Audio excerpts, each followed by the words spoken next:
ओम शांति। महाशिवरात्रि का पर्व सभी मनुष्य मात्र के लिए बहुत कल्याणकारी है। शिव जो निराकार हैं, स्वयं आकर मनुष्य को, आत्माओं को दुखों से छुड़ाते हैं, काल के पंजे से छुड़ाते हैं। इसलिए उनको महाकाल, महाकालेश्वर भी कहा जाता है।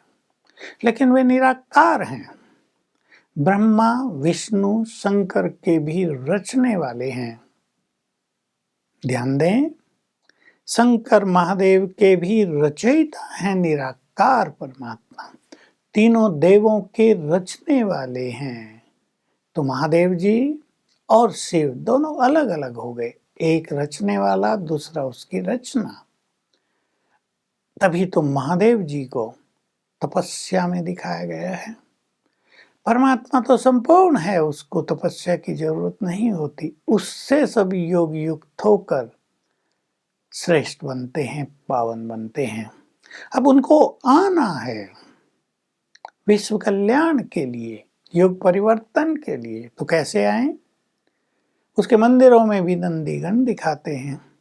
और आप सब जानते हैं, मंदिरों में जाने से पुजारी कहेंगे जो भी तुम्हें शिव को कहना हो वो नंदीगण के कान में कह दो, शिव तक पहुंच जाएगा। ये नंदीगण कोई बैल नहीं, ये है प्रजापिता ब्रह्मा की यादगार में बैल बनाया जाता है।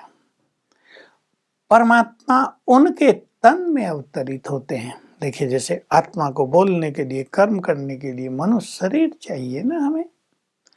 मनुष्यों को ज्ञान देने के लिए परमात्मा को भी मनुष्य शरीर में ही आना होता है। तो प्रजापिता ब्रह्मा के तन में वे आते हैं, कलयुग के अंत में आते हैं, कलयुग को सतयुग में बदल देते हैं। अब वे आकर अपना ये दिव्य कार्य कर रहे हैं। उन्होंने स्वयं कहा, मेरे कर्म और मेरा जन्म दिव्य और अलौकिक है। वह प्राकृतिक मनुष्यों के समान नहीं है। मैं प्रकृति को अधीन करके प्रकट होता हूँ। तो इस समय वे ब्रह्मा तन में प्रवेश करके जग कल्याण का कार्य कर रहे हैं और हम सभी का आह्वान कर रहे हैं, आओ मेरे बच्चों, मेरी मत पर चलकर सदा काल के लिए दैवी स्वराज्य प्राप्त करो, उस दैवी वर्षे के अधिकारी बन जाओ। बहुत बड़ा भाग्य लेकर वे हमारे पास आए हैं।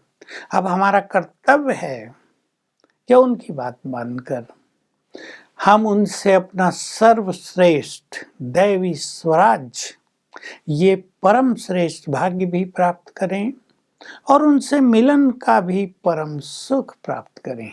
भगवान से मिलन बहुत बड़ी चीज है ना। ये मिलन पुण्य आत्माओं को ही प्राप्त हो रहा है और इस समय हो रहा है। बस हमें एक कदम आगे बढ़ना है, अपने को इस कलयुग की दलदल से निकालकर, अंधकार से निकालकर प्रकाश में लाना है और परमात्मा के समीप पहुंच जाना है। ओम शांति।